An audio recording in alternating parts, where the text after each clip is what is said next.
Assalamualaikum warahmatullahi wabarakatuh.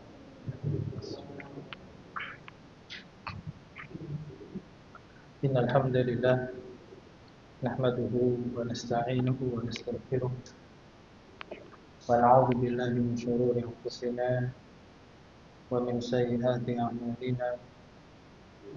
Man yahdihillahu fala mudilla lahu wa man yudlil fala hadiya lahu. Asyhadu an la ilaha illallah wahdahu la syarika lahu wa asyhadu anna Muhammadan abduhu wa rasuluh. Allahumma salli wa sallim wa barik ala nabiyyina Muhammad wa ala alihi sahbihi wa man tabi'ahum bi ihsan ila yaumil qiyamah.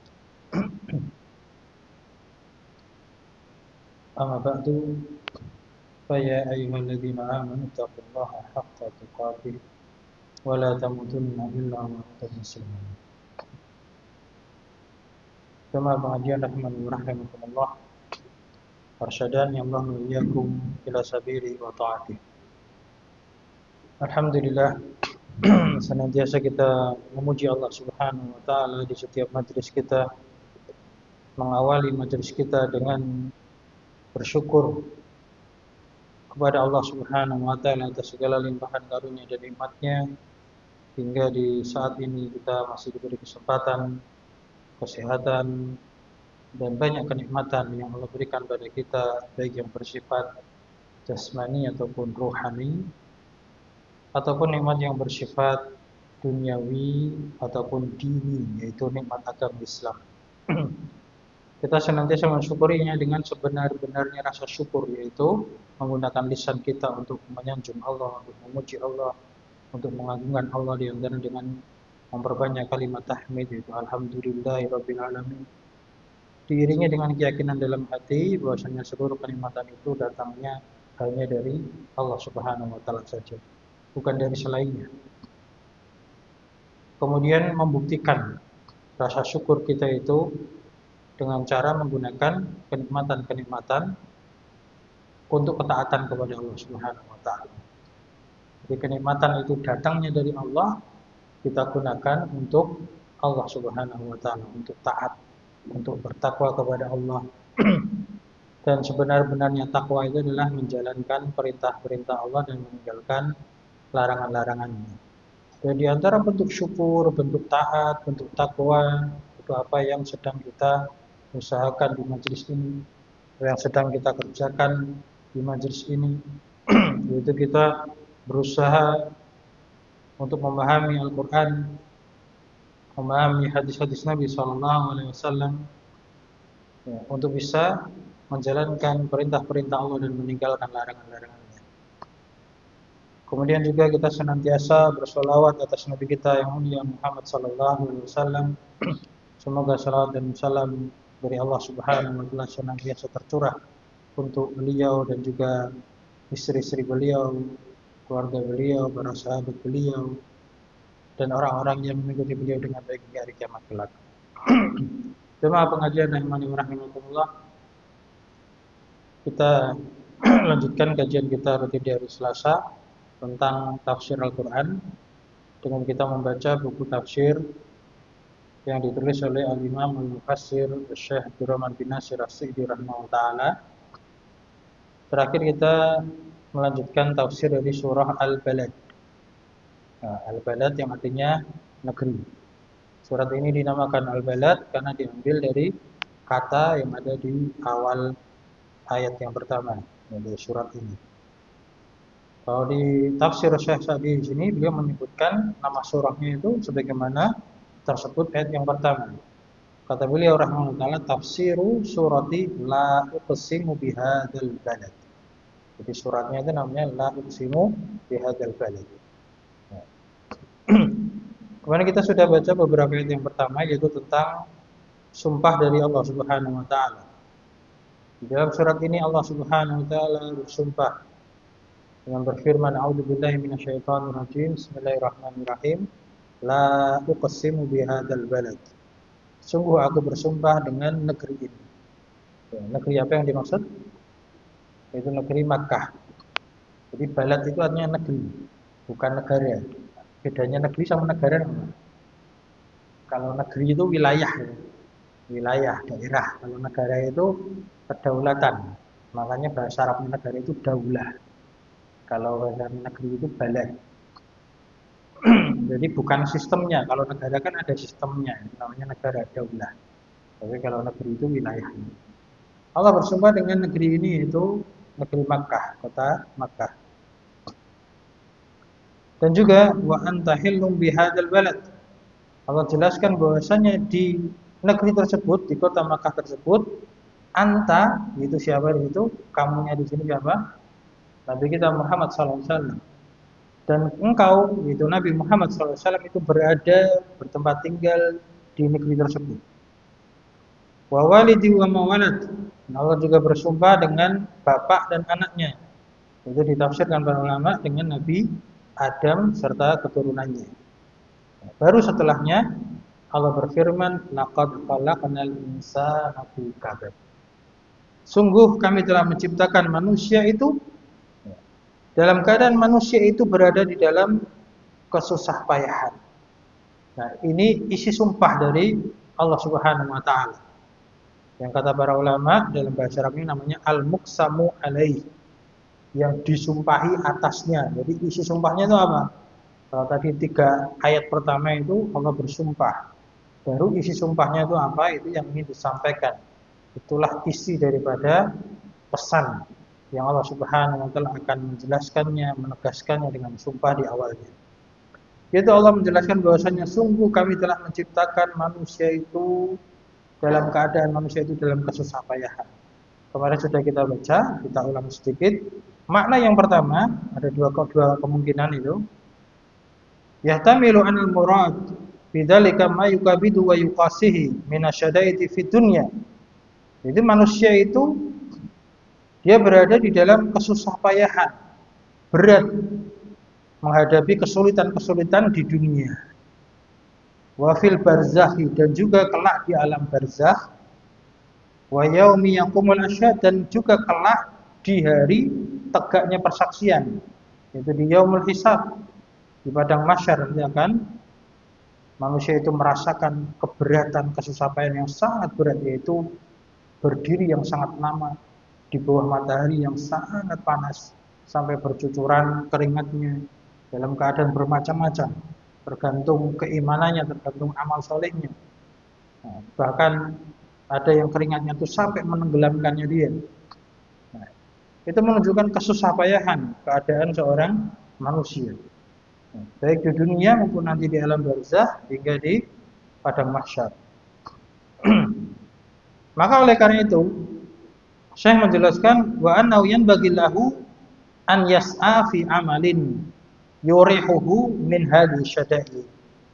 Sepantasnya seorang manusia itu berusaha ketika dia sudah tahu dia itu menghadapi kesulitan-kesulitan seperti itu, maka hendaknya dia itu berusaha di dalam amalan yang bisa membuat dia itu istirahat dari kesulitan-kesulitan tersebut. Wa yujibu lahul farha wasurura ad-daimah.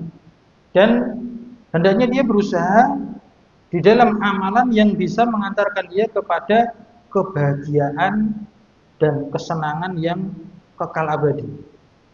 Nah, kapan itu atau di mana itu kesenangan kebahagiaan yang kekal abadi? Di surganya Allah Subhanahu wa taala. Jadi ketika hidup di dunia dia susah payah, maka hendaknya kesusah payahannya itu diarahkan dalam ketaatan. Kesusah payahannya itu hendaknya diarahkan di dalam ketaatan kepada Allah Subhanahu wa taala yang bisa mengantarkan kepada istirahat yang tenang, penuh dengan kenikmatan, yaitu surganya Allah Subhanahu wa taala.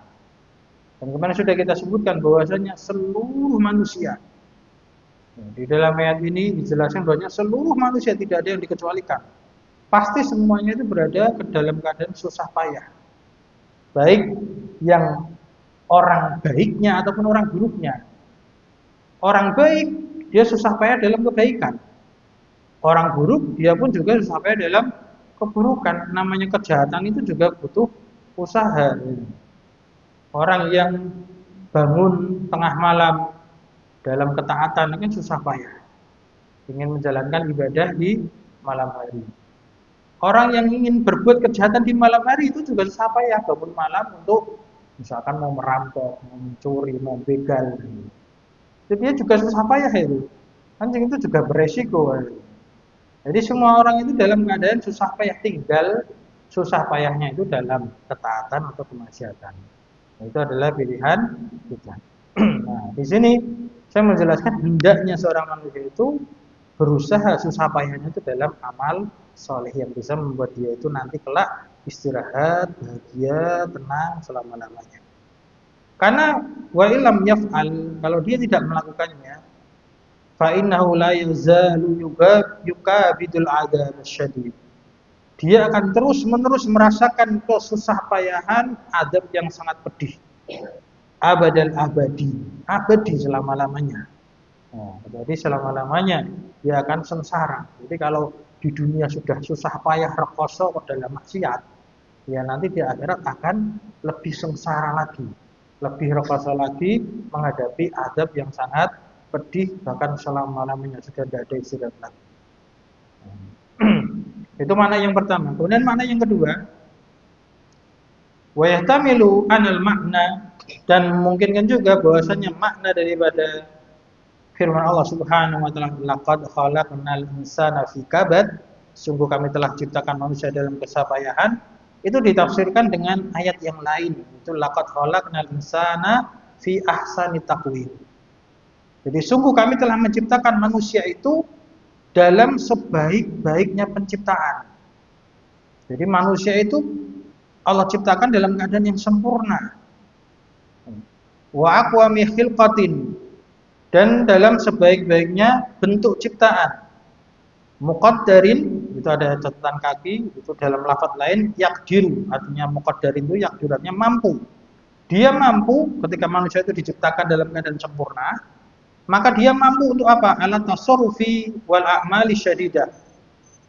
Untuk mengatur dan beramal dengan amalan-amalan yang sulit.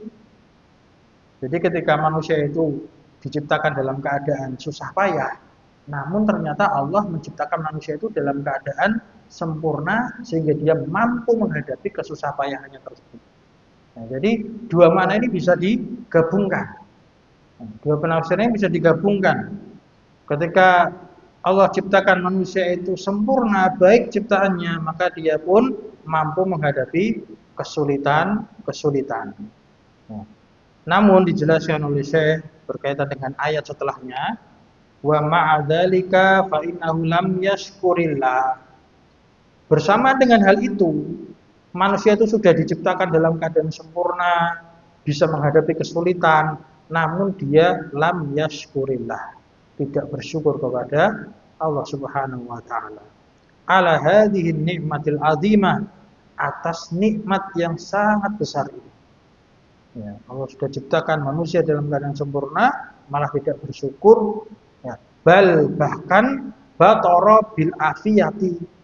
Dia malah sombong dengan kesehatannya, dengan kekuatannya, dengan afiyahnya tadi. Jadi kalau kita sering dengar kata gimana kabarnya, sehat wal afiat, ini kata bahasa Arab. Al afiyah itu pasangan daripada sehat, sehat dan kuat dalam perlindungan. Nah, jadi dia justru malah sombong dengan kesehatan kekuatannya itu. Bahkan watajabbaru ala khaliqihi. Dia angkuh membangkang terhadap penciptanya itu Allah Subhanahu wa taala. Tidak mau menjalankan ketaatan kepada Allah. Fahasiba bijahlihi. Lalu dia pun menyangka dengan kebodohannya, dengan kejahilannya, wa dzulmi dan kedzalimannya tersebut, anna hadhil hala satadumu lahu. Dia mengira bahwasanya keadaan yang seperti itu, sehat, kuat, itu akan dawam, satadumu lahu, akan terus-menerus ada pada dirinya. Jadi dia kira itu dia akan sehat terus, dia akan kuat terus. Wa ana sultana tasarrufihi la yan'azilu, dan dia menyangka bahwasanya sultan, kekuatan, kekuasaan, kemampuan dia untuk beramal itu tidak akan lepas, tidak akan hilang. Ya, dia angkuh, dia sombong. Walihada qala ta'ala, oleh karena inilah Allah Ta'ala berfirman di ayat berikutnya, menjelaskan kesombongan orang-orang ini tadi, Allah berfirman, ayahsabu allai yaqdiru alaihi ahad.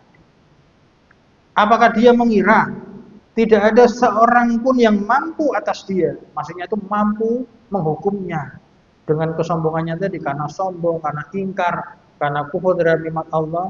Apa dia kira nggak ada yang lebih mampu daripada dia untuk menghukumnya? Dia kira tidak ada satupun yang bisa menghukum dia. Fayadgha wa yadgha wa yaftakhira, dan dia pun melampaui batas. Wa yaftakhira, dan merasa sombong, angkuh, bima anfaqa, dengan apa yang dia infakkan.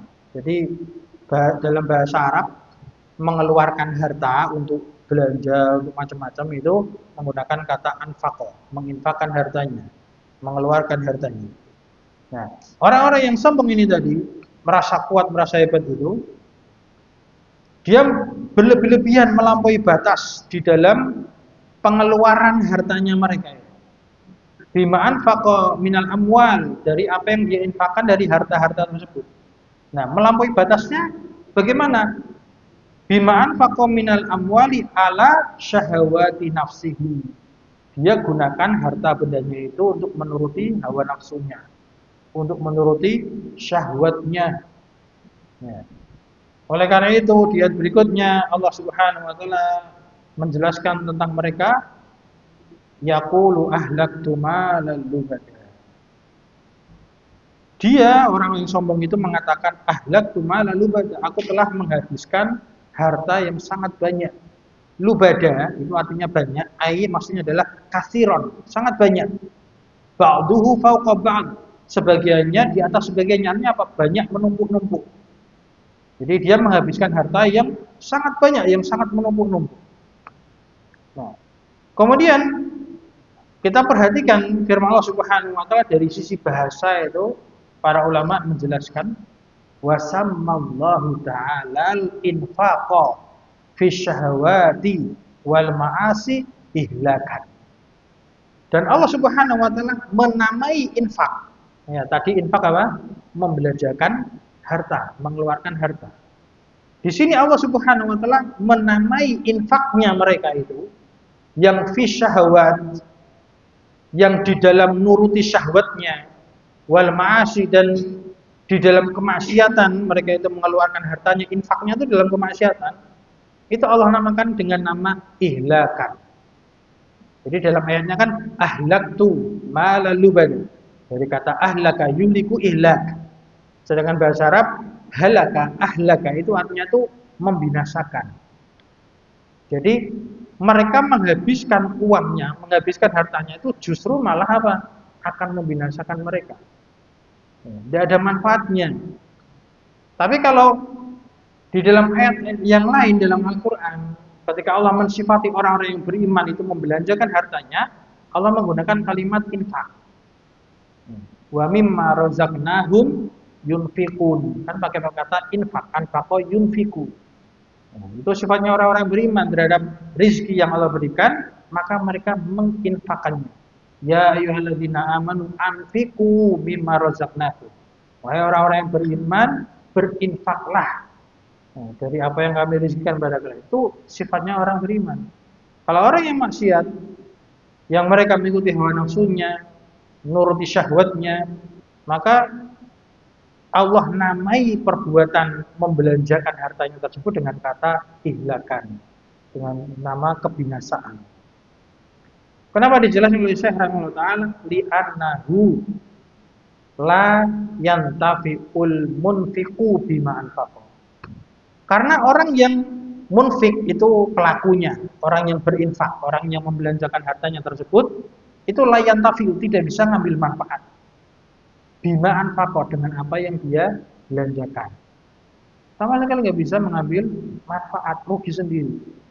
Wala ya'udu alaihi min infaqihi, dan tidak ada yang kembali padanya dari infaknya tersebut illa, kecuali hanyalah an-nadam, penyesalan, wal khasar, dan kerugian, wat ta'ab, dan kelelahan, wal qillah, dan rasa sedikit. Jadi kalau orang yang mengeluarkan hartanya untuk kemaksiatan, itu pasti hanya akan ada penyesalan, kerugian, kelelahan, dan merasa sedikit kurang terus. Nah, ini benar. Misalkan kita lihat ada orang yang judi misalkan. Misalkan modalnya berapa? 10.000 atau berapa ribu kan? Kita nggak tahu. Ya, karena judi mengeluarkan uang 10.000, 100.000, kemudian dapat 1 juta. Itu yakin itu nggak akan lama uangnya habis. Karena untuk apa? Untuk kemaksiatan juga. Ya, untuk foya-foya, untuk mabuk-mabukan. Tidak ada itu namanya orang maksiat itu kemudian hartanya digunakan untuk ketaatan. Ya. Akhirnya apa? Dia akan merasa nyesel. Wah, eman-eman ya, dijak munakai mau mending tak begini. Hanya ada penyesalan dan kerugian. Dan jika dia akan lelah dan akan merasa sedikit terus-menerus akan dia kurang terus rasanya. Tidak akan puasnya. Orang kalau sudah kecanduan judi itu tidak ada puasnya. Kalah penasaran, menang, pengen terus. Kan itu. Nah, itulah apa? Fitnah judi seperti itu. Dan kita jauhi dari perbuatan seperti itu. Jadi itu yang akan mereka rasakan dari orang-orang yang mengikuti hawa nafsunya, mengikuti syahwatnya. La kaman anfaqa fi mardatillah. Nah, tidak seperti orang-orang yang menginfakkan hartanya di dalam keridhaan Allah Subhanahu wa taala, fi sabilil khair, di jalan kebaikan. Nah, coba kalau kita rasakan kita punya harta sedikit, kita sisakan, kita masukkan infak ke masjid, kita sedekahkan tanpa ada orang yang tahu, itu hati kita terasa tenang. Ya, jadi kita merasa tenang gitu dan lega itu. Rasanya mengeluarkan uang itu tidak ada penyesalan sama sekali, tidak ada ruginya. Apalagi kalau kita bisa membantu orang lain, bisa menyenangkan hati orang lain. Kita bersedekah kepada orang yang membutuhkan, orang itu senang, dan kita pun hati kita juga tenang. Bahkan akan mendapatkan keuntungan yang sangat lebih. Ya. Kata Syekh Rahimahullah Ta'ala berikutnya itu, fa'inna hadha, maka sesungguhnya orang ini qad tajara ma'allahi, dia telah jual beli bersama Allah. Wa rabiha, dan dia telah beruntung. Ad'afi ma anfaqa, berlipat-lipat ganda terhadap apa yang dia belanjakan. Ini sebagaimana janji Allah Subhanahu wa taala, al-hasanatu bi asyri amsalihha. Satu kebaikan itu akan dilipat gandakan dengan 10 kali lipat. Kemudian dilipat gandakan lagi hingga menjadi 100 kali lipat. Kemudian dilipat gandakan lagi sampai 700 kali lipat. Bahkan sampai berlipat-lipat ganda, tidak ada yang tahu kecuali hanya Allah Subhanahu wa taala. Jadi kalau kita berinfak 1.000 itu bisa menjadi 700 kali lipat, tapi tidak di dunia. Nah, kadang kita itu harapannya itu pengen segera. Apalagi ada sebagian oknumnya gitu. Ada sebagian oknum ustadz yang dakwahnya itu nyuruh orang sedekah terus diwingi-wingi. Kamu sedekah berapa nanti bakal jadi berapa? Dapat mobil, dapat apa? Itu berarti tujuannya apa? Sedekahnya itu bukan untuk akhirat, untuk dunia. Nah, itu yang resikonya itu salahnya di situ. Harusnya namanya orang sedekah itu apa? Ikhlas lillahi ta'ala.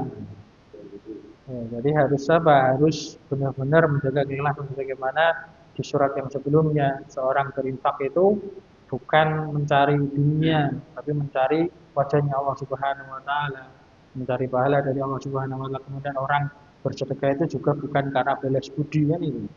Tapi memang benar-benar dia ingin beribadah kepada Allah Subhanahu wa taala dengan sedekahnya. Nah, ini keutamaan orang yang bersedekah di dalam keridhaannya Allah Subhanahu wa taala di jalan kebaikan. Nah, dia akan dilipat-lipat gandakan pahalanya dari sisi Allah Subhanahu wa taala. Jadi kenikmatan yang telah abadi nanti di akhirat itu. Meskipun memang kita juga sering mengalami itu. Ketika kita sudah bersedekah itu biasanya ada aja kebaikan yang kita dapatkan. Tapi tidak mesti harta. Bisa urusan kita itu mudah. Bisa hati kita terasa tenang, bisa kita dijauhkan dari bencana, musibah, itu bisa seperti itu. Ya, ada kisah yang masyhur itu beredar di media sosial. Seorang kaya raya itu sudah divonis dengan penyakit yang sangat kronis itu tidak bisa disembuhkan. Kemudian dia berobatnya itu harus ke luar negeri dengan menghabiskan uang yang sangat banyak. Kemudian dia mendapati ada orang yang sangat membutuhkan. Kemudian dia harta yang senilai dengan nominal untuk berobat sampai ke luar negeri itu diberikan, disedekahkan kepada orang yang sangat membutuhkan tersebut. Lalu kemudian beberapa saat kemudian dia bertemu dokternya, diperiksa lagi ternyata sembuh total, hilang penyakitnya. Tidak tahu dari mana, ternyata dari sedekahnya itu. Nah, ini adalah karunia dari Allah Subhanahu wa taala. Ini menunjukkan apa? Bukti bahwasanya Allah Subhanahu wa taala akan memberikan kebaikan bagi orang yang benar-benar apa? Ikhlas di dalam sedekahnya. Nah, kalau kita mau nyontoh ya nyontoh dalam segala halnya, bukan hanya kata sedekah biar sembuh, bukan hanya itu, tapi dari sisi keikhlasannya. Sebenarnya orang ini sama sekali tidak berharap sembuh. Karena sudah apa? Sudah sangat kecil sekali kemungkinan sembuhnya. Berarti dia sudah apa? Sudah tawakal 100%, sudah berserah diri kepada Allah, sudahlah pasrah. Buat apa harta saya? Yang gitu. Saya kelak akan mati. Hartanya tidak ada gunanya, akan dia tinggalkan. Akhirnya dia sedekahkan. Tidak ada bayangan saya tak sedekah biar sembuh, tidak gitu. Nah, kalau kita harapannya gitu, mungkin malah nanti gagal gitu. Nah, karena kita tidak ikhlas itu. Jadi kita harus benar-benar ikhlaskan Allah Subhanahu. Tapi meskipun juga boleh juga seperti itu, tapi syaratnya itu yang pertama harus ikhlas dulu, dilakukan dulu, baru setelahnya itu namanya tawasul dengan amal soleh. Ya, ada pembahasan tentang tawasul dengan amal soleh. Jadi kita kerjakan dulu amal solehnya, ikhlaskan dulu amal solehnya, baru waktu-waktu setelahnya ketika kita dalam keadaan penting kita ingat. Ya, kita ingat, kemudian kita berdoa kepada Allah, ya Allah dulu saya pernah beramal seperti ini. Jika itu adalah amal soleh yang kau terima, maka dengan berantara amal soleh tersebut kabulkanlah doaku. Itu boleh. Itu namanya tawasul dengan amal soleh. Bukan pas amal solehnya harapannya dunia, bukan. Amal solehnya pas amal solehnya harapannya hanya pahala dari sisi Allah Subhanahu wa taala saja. Itu prosesnya gitu. Kadang ada orang yang terburu-buru semangat sholat duha biar kaya, gitu. Ya memang ada hadis-hadis tapi itu dilemahkan para ulama. Yang penting apa? Jaga ikhlasnya dulu. Kalaupun apa ada faedah-faedah duniawiyah itu adalah bonus tambahan. Nah, seorang mukmin itu yang dicari adalah akhirat, itu asalnya seperti itu. Lalu untuk menjaga keikhlasan dalam beramal itu caranya seperti itu. Nah. Kemudian kata Syekh rahimahullah taala menjelaskan atau melanjutkan ayat berikutnya, qala Allahu mutawaidan. Allah Subhanahu wa taala berfirman dalam keadaan mengancam. Ya. Mutawaidan itu ancaman, janji berupa ancaman. Hadzal ladzi yaftakhiru.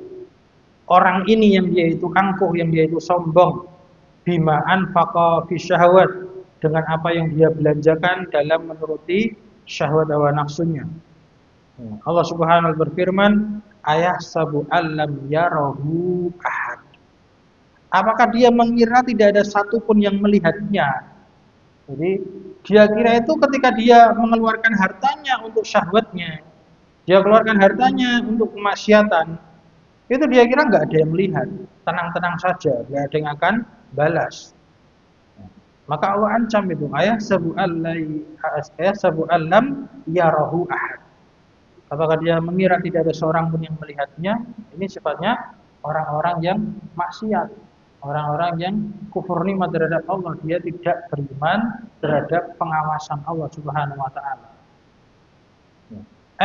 Ayahsabu maksudnya adalah dia mengira, apakah dia mengira fi fi'lihi hadza, di dalam perbuatannya ini, annallaha, bahwasanya Allah Subhanahu wa taala la yarahu, tidak melihatnya, wa yuhasibu, dan tidak menghisapnya nanti, ala shahiri wal kabiri, atas perkara yang kecil maupun yang besar. Jadi perkara yang sekecil apapun seorang hamba itu melakukannya, membelanjakannya, itu pasti Allah melihatnya dan Allah akan menghisapnya, dan nanti Allah akan tampakkan kepada dia. Sebagaimana firman Allah Subhanahu wa taala, faman ya'mal mithqala dzarratin khairan yarah. Dan seterusnya, wa may ya'mal mithqala dzarratin syarran yara. Jadi barang siapa yang beramal dengan sekecil darah pun amal kebaikan, Allah akan nampakkan, nanti dia akan melihat. Allah akan balas kebaikan dengan kebaikan. Sebaliknya, sekecil keburukan apapun yang dia lakukan, Allah akan nampakkan, dulu tuh kamu pernah melakukan ini. Dulu kamu pernah mengeluarkan uang 1.000 misalkan untuk maksiat. Nah, meskipun kecil 1.000, tapi untuk maksiat nanti akan ditampakkan di akhirat, dan keburukan akan dibalas dengan keburukan. Akan dibalas dengan azabnya Allah Subhanahu wa ta'ala. Sedangkan orang yang beriman itu dia sifatnya merasa diawasi oleh Allah Subhanahu wa ta'ala. Maka kata Syekh, bal qad ra'ahu Allahu wa hafidha alaihi a'malahu. Bahkan Allah Subhanahu wa ta'ala sungguh melihatnya. Allah Maha melihat. Wa hafidha alaihi a'malahu, dan Allah itu mencatat amalan-amalannya. Bahkan wa wakala bihi al-kiramal katibin. Allah mewakilkan di dalam pengawasan pencatatannya tersebut, Allah wakilkan kepada malaikat yang disebut dengan kiramal katibin. Malaikat-malaikat yang mulia yang mereka itu tugasnya apa? Mencatat, menulis, katibin, kan penulis. Likulli ma amilahu min khairin wa syarrin. Untuk segala sesuatu yang dia kerjakan dari kebaikan maupun keburukan. Jadi kalau orang yang beriman, orang muslim, itu sampai derajat yang paling tinggi itu derajat ihsan. Jadi perlu kita tahu. Sama dengan ihsan. Belum ya. Jadi kalau orang-orang yang kufur nikmat, ingkar kepada Allah, mereka itu tidak beriman pada hari akhir. Mereka tidak beriman bahwasanya Allah itu Maha melihat, Maha mengawasi, dan akan memberikan hisab, pembalasan. Sedangkan orang yang beriman, orang yang muslim mukmin, itu sebaik-baik orang yang beragama dalam Islam itu mencapai derajat ihsan. Jadi perlu kita ketahui bahwasanya maratibuddin, tingkatan agama di dalam Islam itu ada 3.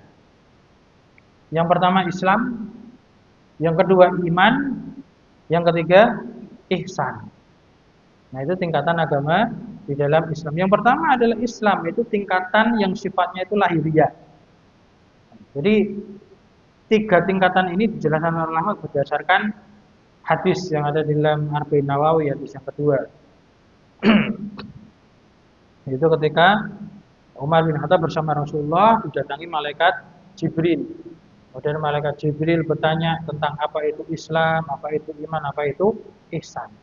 Jadi derajat atau tingkatan agama yang pertama itu Islam adalah tingkatan lahiriah. Yaitu apa? Syahadat, sholat, zakat, puasa, haji. Jadi amalan-amalan lahiriah.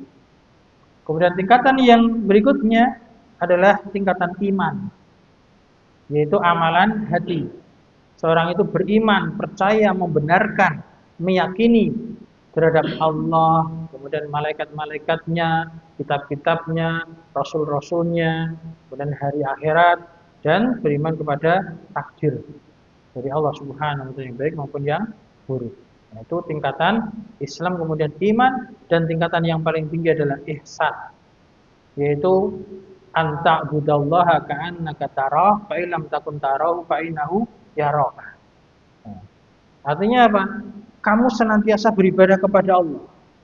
Baik ibadah yang lahir maupun yang batin tadi, baik Islam ataupun iman, itu senantiasa dikerjakan. Anta'budallah, kamu senantiasa beribadah kepada Allah, ka'annaka tarahu, seolah-olah kamu itu melihat Allah. Jadi kalau orang melakukan suatu pekerjaan, suatu amalan, kalau melihat bosnya, melihat atasannya, atau melihat pengawas, itu kira-kira kerjanya baik atau enggak? Baik itu, diketok ke api-api kan itu, di api-api kerjaannya, karena ada yang ngawasi kan itu. Nah itulah tingkatan orang yang ihsan itu jelas seperti itu. Dia beribadah sebaik-baiknya karena dia merasa melihat Allah Subhanahu wa ta'ala. Fa illam takun tarahu, namun jika kamu tidak bisa seperti itu merasa melihat Allah, fa innahu yaraka, sungguh Allah itu melihatmu. Jadi kalau kita tidak mampu seperti tadi, ya kita yakin bahwasanya Allah itu melihat. Ya kalau sekarang itu teknologi semakin canggih, nggak ada atasan tapi ada CCTV. Nah kalau sudah dipasang CCTV, biasanya karyawan itu tidak bisa nyantai-nyantai. Karena kalau nyantai-nyantai nanti tiba-tiba ditegur. Ya ini dalam rekaman CCTV kamu hari ini, hari ini jam ini nggak kerja, santai-santai, potong gajinya. Nah, karena apa? Ada yang ngawasi. Nah ini juga demikian dalam hal ibadah. Kalau kita senantiasa merasa diawasi oleh Allah Subhanahu Wa Taala, kapanpun, dimanapun kita berada, selalu takwa kepada Allah. Maka itu wasiat takwa itu apa? Ittaqillaha haitsu ma kunta. Bertakwalah kamu dimanapun kamu berada. Dalam keramaian ada orang yang banyak melihat, tetap takwa kepada Allah. Dalam sendirian di rumah, di dalam kamar ada yang lihat, tetap takwa kepada Allah Subhanahu Wa Taala. Takwa dalam artian semangat dalam beribadah. Ketika sendirian, ya semangat dalam beribadah. Sebagaimana ketika banyak orang di masjid ada yang lihat, semangat ibadah, sholat sunnah, baca Quran, semangat ibadah. Di rumah, di kamar sendirian ada yang lihat juga semangat, sholat sunnah, baca Quran. Dalam amalan. Demikian pula dalam meninggalkan maksiat. Jadi takwa itu kan menjalankan perintah dan meninggalkan larangan. Ketika banyak orang yang melihat tidak mau maksiat karena malu, ada yang lihat. Nah, ketika sendirian di kamar ada yang orang lihat juga harus berusaha tidak maksiat. Meskipun tidak ada yang lihat karena dia yakin Allah Maha mengawasi. Nah, itu hakikat daripada tingkatan agama yang paling tinggi itu seperti itu. Jadi dia senantiasa merasa diawasi oleh Allah Subhanahu Wa Taala. Itu kan seperti orang-orang yang mudah di dalam bermaksiat, bahkan dia kufur terhadap nikmat Allah Subhanahu Wa Taala. Nah, maka dia tidak meyakini, dia kira itu tidak ada yang melihat dia. Ayah sabu alam yarahu ahad. Apakah dia kira tidak ada seorang pun yang melihat dia, tidak satu pun yang melihat, bahkan Allah Subhanahu Wa Taala Maha melihat. Tsumma qarrarahu. Kemudian Allah Subhanahu Wa Taala mengingatkan bi ni'amihi, dengan nikmat-nikmat Allah Subhanahu Wa Taala. Faqala, lalu Allah berfirman, alam naj'al lahu ainain wa lisanan wa syafatain. Artinya, alam naj'al lahu ainain, bukankah kami telah menjadikan bagi dia itu dua mata? Jadi Allah ciptakan dia dalam keadaan sempurna, manusia itu dalam keadaan sempurna, punya dua mata. Wa lisanan wa syafatain, dan satu lisan dengan dua bibirnya. Nah, itu adalah nikmat dari Allah Subhanahu Wa Taala, lil jamali wal basari wan nutqi, untuk keindahan. Jadi nampak indah, nampak bagus, nampak ganteng nek wong lanang, nampak cantik kalau perempuan itu. Wal basari wan nutqi, dan bisa melihat dan juga untuk berbicara. Wa ghairi dzalik, dan untuk selain itu, minal manafi'i daruriyah, dari kemanfaatan-kemanfaatan yang daruriyah, artinya dibutuhkan, darurat, dibutuhkan oleh manusia, kebutuhan primer. Jadi kalau dalam bahasa kita kebutuhan primer, itu bahasa Arabnya daruriyah. Jadi kebutuhan yang sangat pokok. Fiha, di dalam nikmat-nikmat tersebut. Nah, fahadhihi ni'amud dunia, dan ini adalah nikmat dunia. Allah berikan apa tadi? Allah berikan kedua mata, lisan, dua bibir. Itu dalam rangka kesempurnaan ciptaannya Allah Subhanahu Wa Taala. Seperti tadi disebutkan, laqad khalaqnal insana fi ahsani taqwim. Dalam keadaan yang sangat sempurna. Ini adalah nikmat dunia. Adapun berikutnya, di halaman berikutnya, di lembar yang dulu gandeng sama surat Asy-Syams itu ya. Tsumma qala fi ni'amiddin. Kemudian Allah Subhanahu wa taala berfirman tentang nikmat agama. Jadi nikmat itu ada dua. Tadi di mukadimah sering kita sampaikan, ada nikmat jasmani, rohani. Nah, nikmat jasmani itu yang kelihatan, rohani itu yang batin, kan itu. Ada nikmat tadi apa? Duniawi. Ya. Jadi nikmat duniawi yang kita rasakan sekarang di dunia, berupa kesehatan, kenikmatan yang lainnya, bisa melihat, bisa mendengar. Dan juga ini berikutnya adalah nikmat din, nikmat beragama, nikmat bisa beramal, yang manfaatnya nanti tidak hanya di dunia tapi juga di akhirat. Jadi Allah Subhanahu Wa Taala berfirman menjelaskan tentang nikmatnya, tentang din, agama itu atau petunjuk di dalam beramal, dengan firman-Nya wa hadainahun najdain, dan kami telah beri hidayah. Hada itu memberikan hidayah, memberikan petunjuk kepadanya. An-najdain. Najdain itu artinya dua jalan. Ai maksudnya adalah tariqayil khairi wasyarr. Dua jalan yaitu jalan kebaikan dan jalan keburukan. Jadi Allah sudah memberikan kepada kita petunjuk, ini loh kebaikan, ikuti. Ini keburukan, tinggalkan. Sebagaimana dalam surat yang telah berlalu juga, fa'alhamaha fujuraha wa taqwaha. Allah telah mengilhamkan kepada jiwa manusia itu tentang mana yang fajir, maksiat, mana yang takwa, ketaatan. Jadi tinggal pilih itu. Bayyana lahul huda minadh dhalal. Kami, itu Allah Subhanahu wa taala telah menjelaskan kepada manusia tentang petunjuk daripada kesesatan. Wa rusyda minal ghayy, dan Allah juga menjelaskan tentang bimbingan, arahan. Ya, mengikuti petunjuk jalan yang benar tadi, minal ghayy, dari penyimpangan.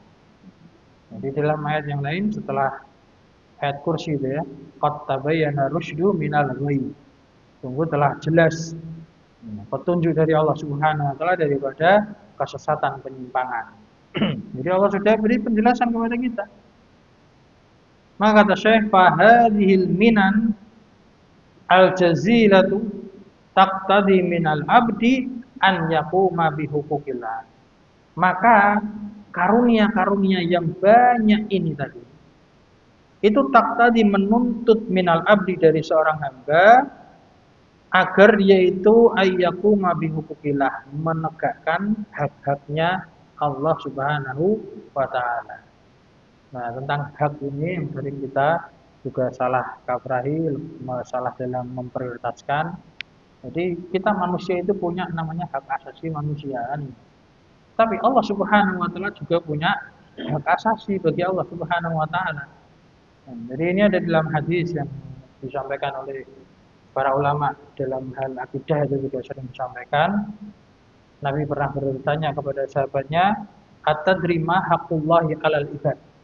Apakah kamu tahu apa haknya Allah atas hambanya? Wa haqqul ibadi 'alallah, dan apa haknya hamba atas Allah? Ini harus kita ketahui. Jadi kita sebagai seorang hamba itu harus tahu apa haknya Allah. Dan apa hak kita itu juga kita harus mengetahui. Nah, kata Rasulullah sallallahu alaihi wasallam dalam hadis tersebut, haqqullahi 'alal ibad ayya'buduhu wa la yusyriku bihi syai'an. Jadi haknya Allah atas hamba-hambanya adalah hamba itu beribadah kepada Allah dan tidak mempersekutukannya. Itu haknya Allah. Jadi kalau haknya Allah berarti kewajiban kita, kewajibannya kita. Haknya Allah berarti kewajibannya kita. Kita harus beribadah kepada Allah Subhanahu wa taala. Nah, jadi kita harus menegakkan itu dengan berbagai macam bentuk ibadah. Di antaranya bersyukur ini tadi. Sedangkan hak hamba atas Allah adalah Allah tidak akan mengazab hamba itu kalau tidak mempersekutukannya. Jadi ringkas sebetulnya. Cukup kita beribadah kepada Allah, tidak syirik. Nah, kalau kita sudah tidak syirik, Allah tidak akan mengadab. Sudah selesai. Kalau tidak mengadab artinya apa? Allah kasih nikmat, udah itu. Cuman dua pilihan, adab atau nikmat. Kalau tidak diadab berarti dikasih nikmat.